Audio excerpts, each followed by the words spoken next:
Governor Hochul made her latest and clearest push to delay New York's most ambitious in the nation climate law this week. At an event by Politico, she said meeting the deadline of a 40% cut in carbon emissions by 2030 would just be too costly to state residents. So do you want to give ourselves some breathing room, or do you want to impose those costs on you? Because that's not hypothetical. That's me following the law if a judge tells me I have to do that. So that's the world I'm in. In a case of strange political bedfellows, Republicans are siding with the governor, while environmentalists are appalled. We sort through the politics and the science of New York's climate law debate. That's today's Story of the Day. Support for Story of the Day comes from Clarkson University, offering over 95 programs of study with campuses in the Hudson Valley, Central, and Northern New York. More at clarkson.edu. Hey, I'm David Sommerstein. It's Friday, March 13th. Yes, I know. Shh. First up, the Adirondack Park Agency is another step closer to moving its headquarters from Ray Brook to Saranac Lake. Earlier this week, the village board approved a lease for a downtown waterfront property. Emily Russell has the details. For about 4 years, the Adirondack Park Agency has been pushing to uproot its offices from Ray Brook to Saranac Lake. It's been a complicated and at times contentious process, both among APA staff and some locals. But at Monday night's village board meeting, Saranac Lake Mayor Jimmy Williams celebrated the proposed lease. At times, when an opportunity presents itself, you have to seize the day. And a $40 million investment for Saranac Lake would be the largest investment, I believe, in Saranac Lake's history. The state has budgeted $40 million for a new APA headquarters. The plan is to renovate the old Paul Smith's Electric Light and Power Building, which is right downtown where Lake Flower meets the Saranac River.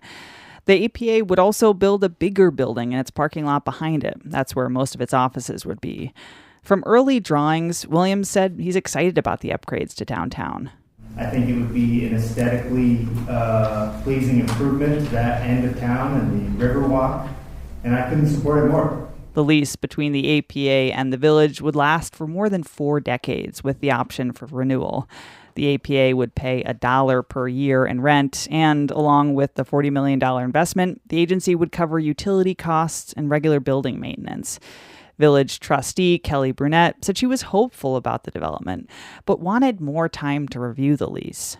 This is something that's a generational change. Huge investment, very exciting.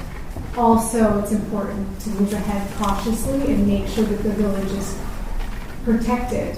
Brunette, notably, is challenging Jimmy Williams in next week's mayoral election. She's a Democrat, and Williams is a Republican. Brunette and trustee Aurora White pressed the APA about certain details of the lease and about the design of its new headquarters. The APA's associate counsel, Matt Robinson-Loeffler, answered those questions, and he said the lease is just a step towards the design plans, which the village will have final approval over.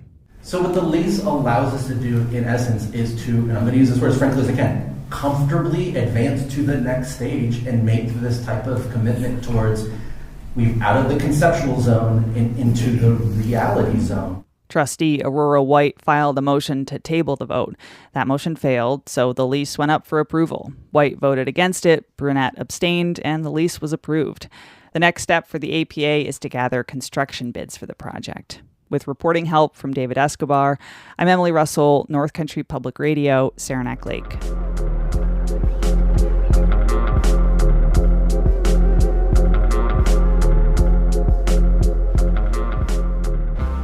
The political tempest over New York's ambitious climate change law really exploded last week following the release of a state memo.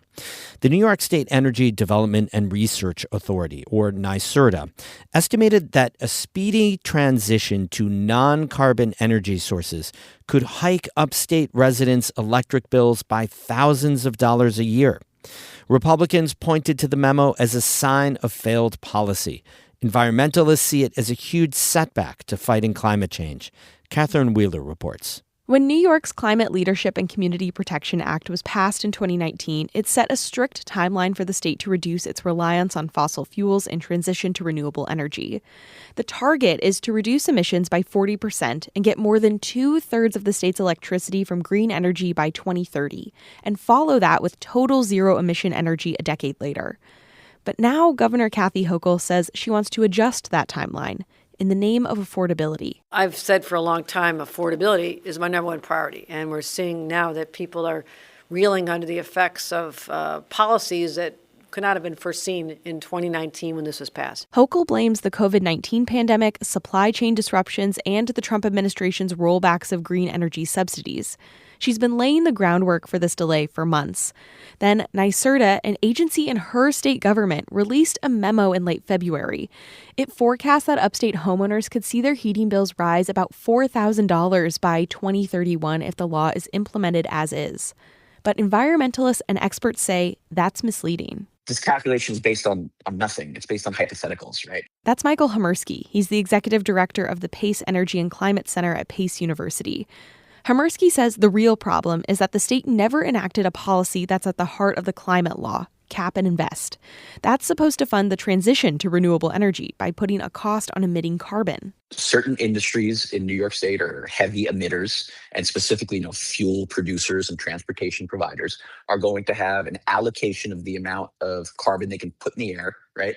And then once they go over that amount, they're going to have to pay a tax on it. Hamersky argues the governor's concerns about affordability are a way to get public support to change the law's timeline. He says he doesn't want it to change. He wants the state to get to work. I think it's really intellectually insincere for the governor, who's been in charge for most of the post-CLCPA law, to say, well, since the state that I'm in charge of has not done enough to meet our obligations under the law, let's change the law. That's a weak quitter's attitude. But New York is now years behind on its 2030 goals. The state comptroller said two big reasons for that is poor planning and not drilling down on the cost of funding a massive transition to renewables. Hamersky says state officials haven't put in the effort to make it happen. When the state wants to get something done, they get it done. And the state could have done a lot more and should have done a lot more to get here now, but it chose not to. The infrastructure just isn't there right now to get it done on time. So the timeline might need to change, says Susan Powers, the director of the Institute for a Sustainable Environment at Clarkson University. In terms of the estimated cost, electricity needs, rates of inflation, so much has changed since 2019.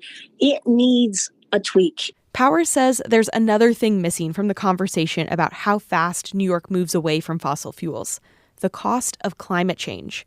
How much governments have to spend to recover after extreme storms, more of which we're experiencing because of climate change. Taking care of farmers who can't harvest crops due to drought and heat. How pollution has healthcare consequences, like on people with asthma and cardiopulmonary disease. Yes, there will need to be an increased cost of the energy, especially fossil energy that we use.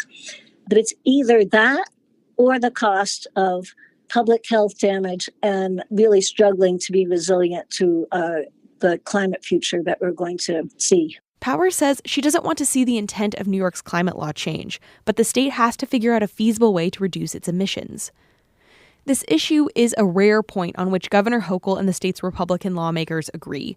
North Country Assemblyman Scott Gray says they're working through it during ongoing budget talks. Climate laws are important. However, they have to have economic sense to them as well. We can't make New York less competitive for economic development, and we can't make it unaffordable for ratepayers or consumers. While Republicans and Hochul are building coalition, many Democratic state lawmakers aren't convinced. Earlier this month, 2/3 of Democratic state senators said they oppose any changes to the state's climate law.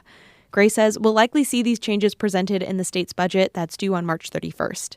Catherine Wheeler, North Country Public Radio. NCPR's climate change coverage is made possible through the generous support of Margot and John Ernst. We have more news through the weekend on our website, ncpr.org.